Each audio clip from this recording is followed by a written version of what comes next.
On est content d'avoir un petit sourire de plus ce matin sur le plateau de notre Télématin, celui de Maud Descamps qui revient et qui va s'intéresser, comme nous d'ailleurs, au business des prix littéraires. Nous sommes nombreux, effectivement, à opter pour un livre qui a reçu un prix littéraire quand on arrive chez les libraires ou dans les supermarchés, où on met bien en avant, en général, que ce prix a été octroyé à telle personne, à tel auteur, etc.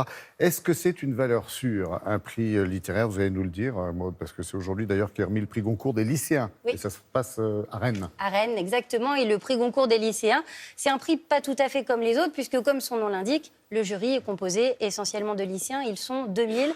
Ils viennent d'une cinquantaine d'établissements en France, dont un lycée de Fort-de-France à la Martinique, il faut le souligner. Et ce sont des élèves qui étudient aussi bien en lycée agricole qu'en lycée classique, du privé, du public. Bref, un vrai panel de lecteurs qui passent le mois de septembre et le mois d'octobre le nez dans les bouquins pour choisir une shortlist de 8 livres et qui attribue ensuite ce prix Goncourt des lycéens à un bouquin.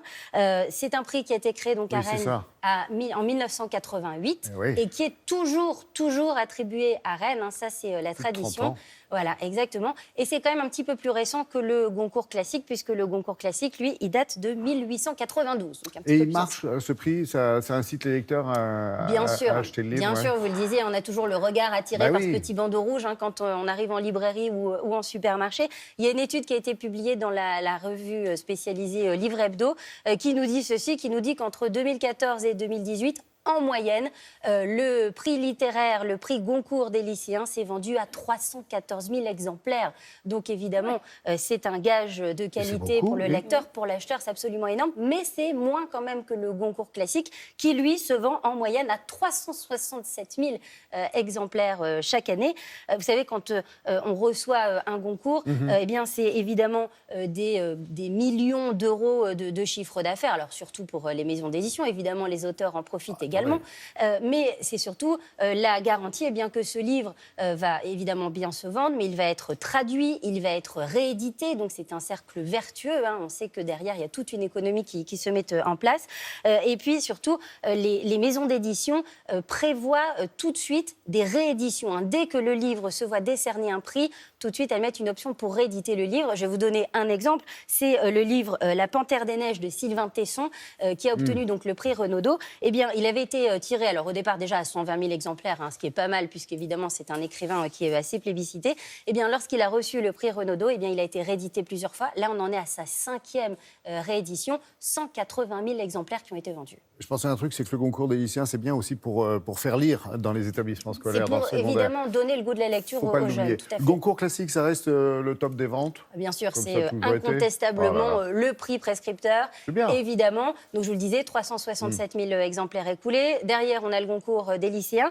Et ensuite, donc, le Renaudot. Là, on est à peu près à 220 000 exemplaires qui se vendent chaque année. Et puis ensuite viennent d'autres prix qu'on connaît, le prix Fnac, le prix Femina, l'Académie et le prix de l'Académie française également. Et d'aucuns vous diront, ma petite Maud, que ce prix littéraire, c'est souvent un argument commercial et rien d'autre. Non, ils exagèrent un petit peu. Il y a quand même évidemment, c'est le gage évidemment d'une qualité d'écriture, d'une qualité littéraire. Mais évidemment, il ne vous aura pas échappé que ces prix ne sont pas attribués à n'importe quel moment de l'année, puisque nous sommes évidemment à un mois de Noël. Ça tombe bien. Et ça, ce n'est pas un hasard du calendrier.